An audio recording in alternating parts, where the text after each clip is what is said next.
கர்த்தருடைய பரிசுத்த நாமத்துக்கு மகிமை உண்டாவதாக. இந்த நாளிலும் உங்களுக்கான வேத வார்த்தைக்கு நேராய் அன்போடு கூட அழைக்கிறோம். இந்த நாளிலும் தியானத்திற்கென்று ரோமருக்கு எழுதின நிருபம் 1 அதிகாரம் 17வது வசனம்.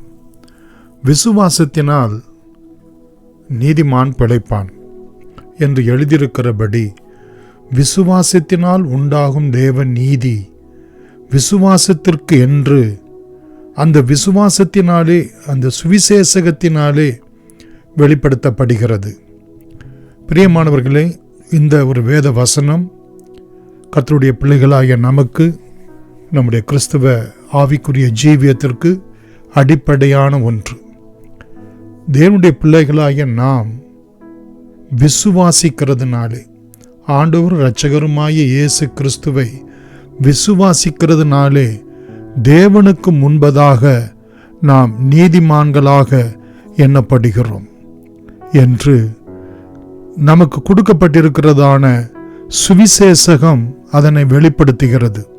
நற்செய்தி நமக்கு என்ன சொல்லுகிறது என்றால், தேவனே நம்மை அவருக்கு முன்பதாக நிற்க பாத்திரவான்களாய் நம்மை ஏற்படுத்தியிருக்கிறார், நம்மை ஏற்றுக்கொண்டிருக்கிறார். பிரியமானவர்கள், தேவன் நம்மை அங்கீகரித்திருக்கிறார் என்று இந்த நற்செய்தி சுவிசேஷகம் நமக்கு வெளிப்படுத்துகிறது. ஆண்டவரும் இரட்சகருமாகிய இயேசு கிறிஸ்துவை நாம் விசுவாசிக்கிறதுனாலே தேவன் உங்களையும் என்னையும் நீதிமானாக்குகிறார் என்றும், நமக்குள் தேவனுடைய நீதியாகிய கிறிஸ்து இயேசு விளங்குகிறார் என்றும் நாம் பார்க்கிறோம். இது நம்முடைய கிரியையினால் அல்ல. ஆபிரகாம் ஆதியாகமம் 15:6 தேவனை விசுவாசித்தான், தேவனுடைய நடத்துதலை விசுவாசித்தான், தேவனுடைய அழைப்பை விசுவாசித்தான், தேவனுடைய கட்டளைக்கு கீழ்ப்படிந்தான். தேவன் பலி செலுத்த சொன்னார், அதன்படி அவன் நடந்து கொண்டான். அது அவனுக்கு தேவனாலே நீதி, அவன் நீதிமான் என்று அவன் எண்ணப்பட்டான் என்று நாம் பார்க்கிறோம். பிரியமானவர்களே, நமக்குள்ளாக அப்படிப்பட்ட ஒரு விசுவாசத்தை ஆண்டவரும் இரட்சகருமாய் இயேசு கிறிஸ்து எபிரேயர் 12 அதிகாரம் 2வது வசனத்திலே நமக்குள் விசுவாசத்தை துவக்குகிறவரும் அதனை நிறைவு செய்கிறவருமாய் இருக்கிறார் என்று.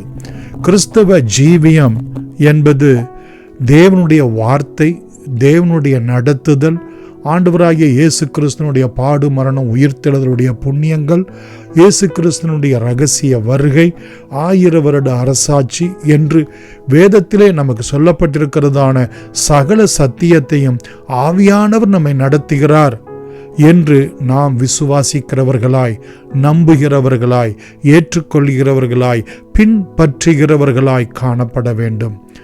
எபிரேயர் 11:6 பார்க்கிறோம், விசுவாசம் இல்லாமல் தேவனுக்கு நாம் பிரியமாய் இருக்க முடியாது. தேவன் அவரை விசுவாசிக்கிறவர்களுக்கு பலன் உண்டு, நன்மை செய்கிறவர் என்று நாம் விசுவாசிக்க வேண்டும் என்று நாம் பார்க்கிறோம். விசுவாசத்தினால் நீதிமான் பிழைப்பான். இந்த ஒரு வேத வசனம் பிரியமானவர்களே சத்தியம். அங்கே மார்ட்டின் லூதரை ஏறக்குறைய 400 ஆண்டுகளுக்கு முன்பதாக பிரியமானவர்களே அடிமைத்தனத்திலிருந்து, மூட பழக்க வழக்கத்திலிருந்து, சத்தியம் அல்லாத மனுஷனுடைய உபதேசங்களிலிருந்து நம்மை விடுவித்து வேதத்துக்கு நம்மை கொண்டு வரவும், கிறிஸ்துனுடைய பாடு மரணங்களுக்குள்ளாக, உயிர்த்தெழுதல்களுக்குள்ளாக அவர் சிலுவையிலே நமக்காக நிறைவேற்றி முடித்த புண்ணியங்கள் தான் நம்முடைய வாழ்க்கைக்கு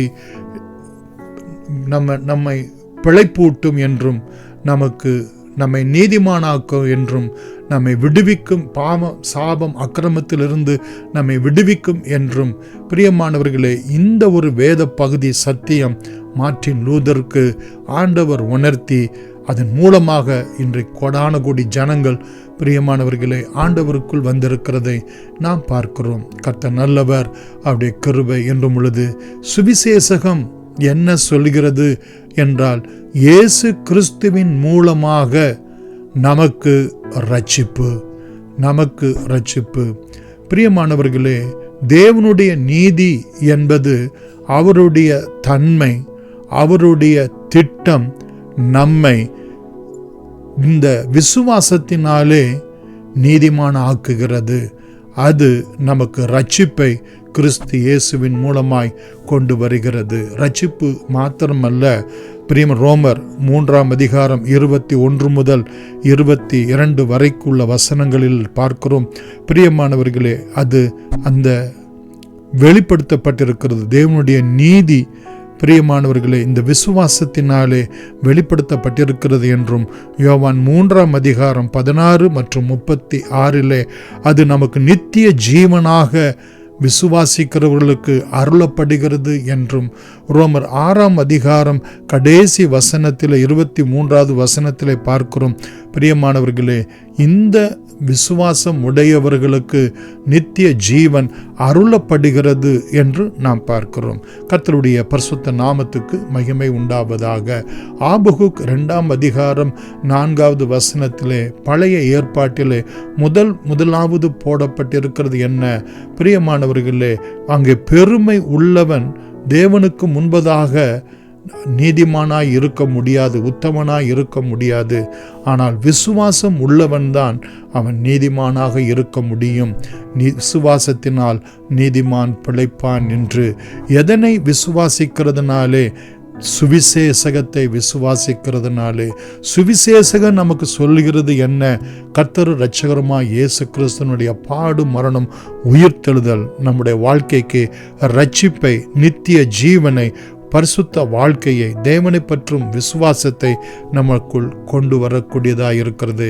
கலாத்தியர் 3ஆம் அதிகாரம் 11வது வசனமும் எபிரேயர் 10ஆம் அதிகாரம் 38வது வசனமும், பிரியமானவர்களே, நியாயப்பிரமாணம் ஒருவரையும் நீதிமான் ஆக்காது என்றும் விசுவாசமே, கிறிஸ்து இயேசுவை பற்றும் விசுவாசமே நம்மை நீதிமானாக்க கூடும் என்று அங்கே நமக்கு சொல்லப்பட்டிருக்கிறதை நாம் பார்க்கிறோம். கர்த்தர் நல்லவர், அவருடைய கிருபை என்றும் உள்ளது. அங்கே 2 கொரிந்தியர் 5ஆம் அதிகாரம் 21வது வசனத்திலே, நாம் இயேசு கிறிஸ்துவுக்குள் தேவனுடைய நீதி ஆகும்படிக்கு பாவம் அறியாத அவரை நமக்காக பாவம் ஆக்கினார் என்றும், கலாத்தியர் 2ஆம் அதிகாரம் 16வது வசனத்திலே, நியாயப்பிரமாணத்தின் கிரியைகளினாலே எந்த மனுஷனும் நீதிமானாக்கப்படுவது இல்லை என்றும், பிரியமானவர்களே, இன்னும் கலாத்தியர் 3ஆம் அதிகாரம் 11வது வசனத்திலே பார்க்கிறோம். பிரியமானவர்களே, நியாயப்பிரமாணத்தினாலே ஒருவனும் தேவனிடத்திலே நீதிமானாகிறது இல்லை என்பதும் வெளியரங்கமாய் இருக்கிறது. ஏனெனில் விசுவாசத்தினாலே நீதிமான் பிழைப்பான் என்று எழுதியிருக்கிறது. மரத்தில் 13வது வசனத்திலே பார்க்கிறோம், மரத்திலே தூக்கப்பட்ட எவனும் சபிக்கப்பட்டவன் என்று எழுதியிருக்கிறபடி கிறிஸ்து இயேசு நமக்காக பாவமானார், மாத்திரமல்ல சாபமாகி நியாயப்பிரமாணத்தினுடைய சாபத்திற்கும் பாவத்துக்கும் அதனுடைய தண்டனைக்கும் நம்மை நீங்களாக்கி மீட்டு கொண்டார். விசுவாசம். ஹல்லேலூயா. பிரியமானவர்களே, நாம் கிறிஸ்து இயேசுவை விசுவாசிப்பது என்பது எனக்காக மரித்தார், எனக்காக உயிர்த்தெழுந்தார், எனக்காக பாவமானார், எனக்காக சாபமானார், எனக்காக அவர் மரணத்தை சந்தித்தார், உயிர்த்தெழுந்தார் என்று நாம் விசுவாசிக்கிறதாக, நம்புகிறதாக, ஏற்றுக்கொள்கிறதா இருக்கிறது. எபேசியர் 2ஆம் அதிகாரம் 8-9 இந்த வசனங்களிலே பார்க்கிறோம். கிருபை, தேவன் நமக்கு கிருபையை கொடுத்திருக்கிறார். எதற்காக? விசுவாசிக்கும்படி.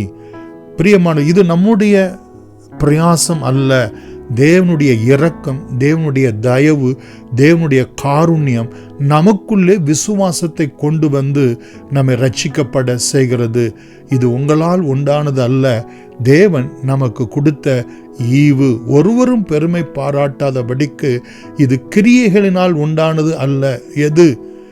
இந்த ரட்சிப்பு நமக்கு கிரியைகளினால் உண்டானது அல்ல, தேவனுடைய கிருபையினாலும் அவர் நமக்கு கொடுத்திருக்கிற விசுவாசத்தினாலும் நாம் பாவம், சாபம், அக்கிரமத்திலிருந்து, உலகம், மாமிசம், பிசாசினுடைய பிடியிலிருந்து விடுவிக்கப்பட்டு, பாவங்கள் மன்னிக்கப்பட்டு, தேவனுடைய பிள்ளை ஆகும்படி அதிகாரம் கொடுக்கப்பட்டிருக்கிறது என்று நாம் வேதத்திலே பார்க்கிறோம்.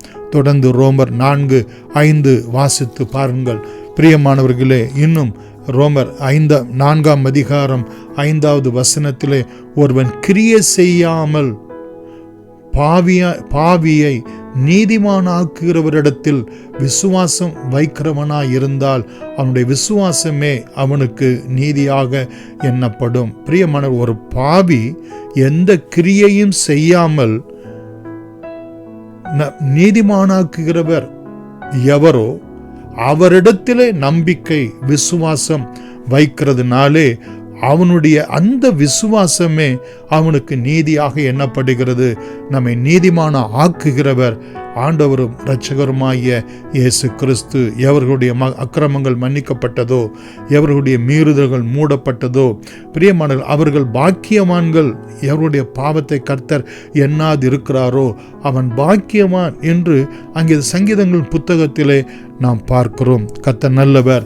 பிரியமானவர்களே, இந்த விசுவாசம் நம்மை நீதிமான்கள் மாத்திரமல்ல, நம்முடைய கர்த்தராகிய இயேசு கிறிஸ்துவின் மூலமாய் தேவனிடத்தில் சமாதானம், தேவனிடத்திலே ஒப்புரவாகுதல், தேவனிடத்திலே பிள்ளையாகும்படி அதிகாரம், தேவனை அப்பா பிதாவே என்று கூப்பிடத்தக்கதான புத்திர சுவிகாரம். பிரியமானவர்களே, இந்த விசுவாசம் நம்முடைய வாழ்க்கையிலே கொண்டு வந்து அருளுகிறதை பார்க்கிறோம்.